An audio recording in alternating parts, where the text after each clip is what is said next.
طبعا كلكم عارفين ان انا قصت بضاعه كتير في القهوه، واللي هيساعدني بيها ولا هيشتغل معاه رقم واحد يخش. بقول لك ايه يا معلم مجدي، انا جايب لك كيس رز، انما ايه تعرف في الاكسبلور. الكلام ده عد بتاع التومين، اتكل على الله. رقم 2. بقول لك يا معلم مجدي، جبت لك ازازه زيت عشان لو حد رصيد كده ولا كده. جدع عادي حمله، خش على القهوه.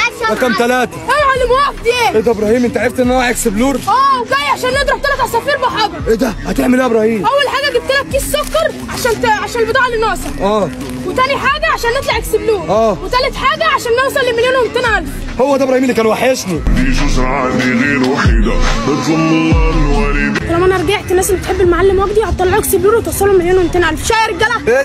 ايه ده معاش من شافك يا اخويا ابراهيم. مش ده بقى المره دي من عند مين؟ من عند المعلم. الحق يا مزيكا. اقول لك هو كده بيلعب على وتر 1,200,000 بس دوت حلمه في السما ان شاء الله. بقول لك ايه يا حبيب قلبي بقى، روحوا للمعلم مجدي ان محدش بيحبك ومش هتوصل ل1,200,000، ولا اتكل على الله عشان ما اخش منك الشارع. وربنا يجيبه لك.